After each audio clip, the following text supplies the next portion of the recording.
Good evening. One moment. Okay, we are going to start the presentation. It shouldn't take too long. We'll start at 10 minutes and see how far we get. So today I'm going to go over understanding supervision. One of the first topics that I'll start on is which theory was applied in supervision. So this presentation goes over a video we watched on a supervisor speaking with their supervisee on how one might perceive a client's case. So just going over what that current client is coming in for. The rationale behind why I thought of person-centered theory as I watched this video, more so heavily highlighting the understanding of the relationship between the supervisor and the supervisee, was that the supervisor was really kind. She was really caring, she was really understanding, and you could tell by the way she listened to her supervisee speak. She provided really great results on the overall outcome of the supervision because she listened to him. She heard him speak on his client's case under supervision, and she thought in ways that helped guide his thinking, and they weren't judgmental.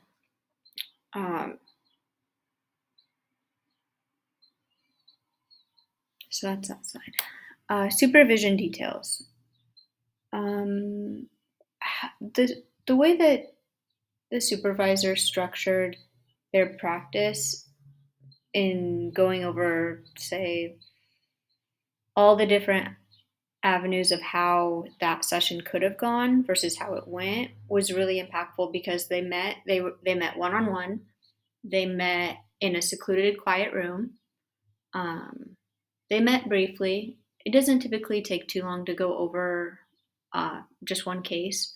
So I really liked how that turned out. It's pretty simple.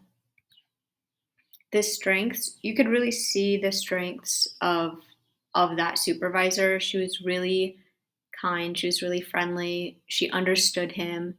She brought up really great points that helped him to see what he could do better and like why. It wasn't like you should do this and here's why. It was an approach where the counselor or the supervisor in this case was like, hey, did you ever think this?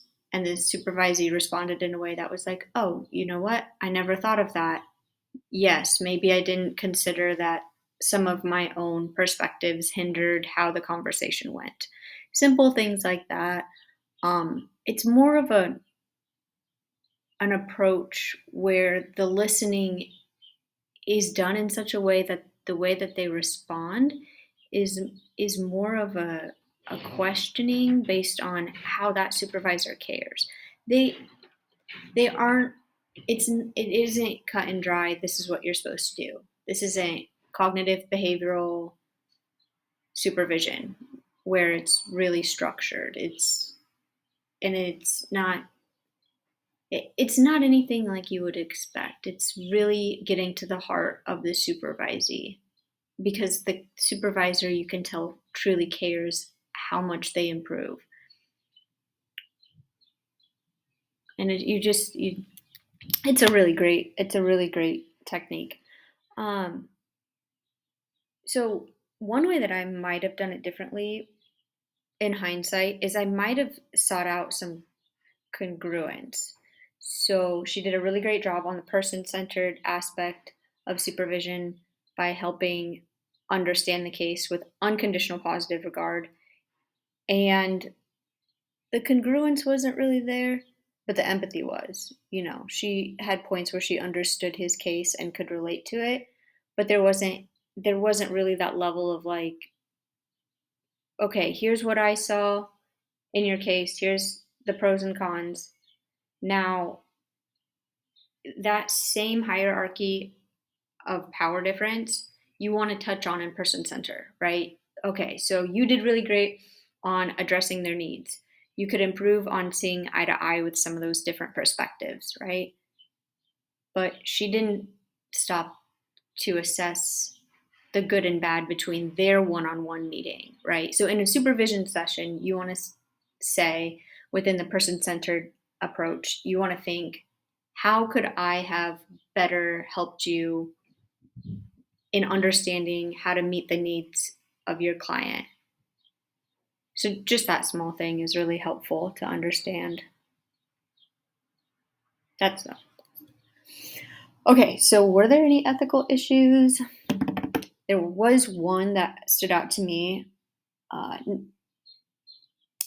I would say when you think when after if you watch the video after the counseling session, the client gives feedback, and in their feedback, they state that there was a little bit of a misunderstanding, and that really hindered that deep connection that you're looking for in improving uh, in treatment. You would say, and then that on top of you watch the part in supervision where the supervisor points out that he might not have been fully understanding the depth of what the issue was for her.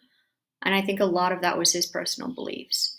So I found in the ACA codes, one specific code is A4B, and that one really helps us understand that we have to put a filter on what we think and what we say because we don't want to let any of that out in a session, right?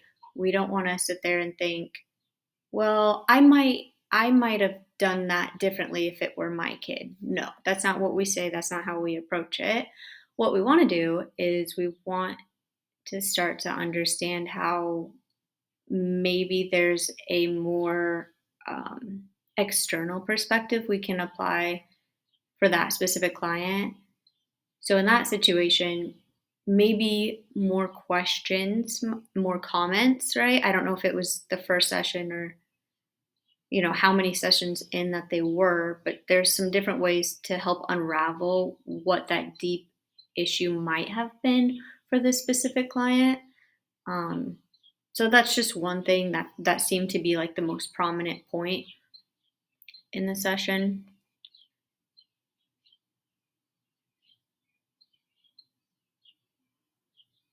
Yeah.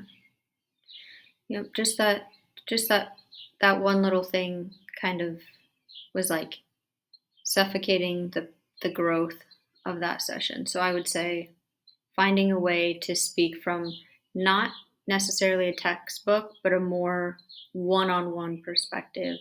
And again, it depends which theory was used in session versus the supervision theory. That comes into play too. A multicultural perspective that I saw kind of had an impact on the overall outcome was age. Uh, the counselor was a little bit different in age you might perceive than the individual being in session. So the client was probably a little bit older, might have had kids for a little bit longer.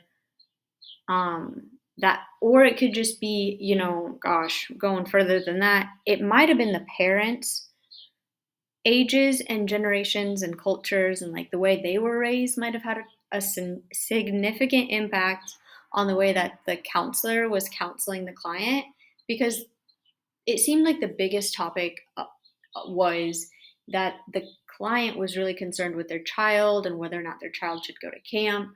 So that X factor was really what they were trying to touch on, except his idea of like why or why not the child should or should not go to camp might have been a little different based on how he was raised, where he was raised, those different cultural perspectives that come into play. So when we're thinking about multicultural counseling issues, it's almost like understanding that the code, personal values, A4B comes into play here, even in this factor, because we're not trying to bring in our own styles of parenting to help address someone else's need for understanding how to best parent in that small situation. So if one client comes in on a given day for that need, we have to assess it from a very general perspective. That's the only. Oh, there's my. Okay, we have 5 minutes. That was the only issue I foresaw. Oh, sorry, my knees hurt. I'm sitting in my new apartment without a chair. Okay, so 3 takeaways. The compassion goes a long way. This supervisor was awesome. I barely saw a flaw in her supervising style. I really couldn't think of a better way to do it, but considering the focus here is understanding person-centered theory within the supervision sessions, I wanted to touch on the congruence part because that part of the definition of person-centered theory seemed to be lacking. Though it was almost not needed because she did such a great job.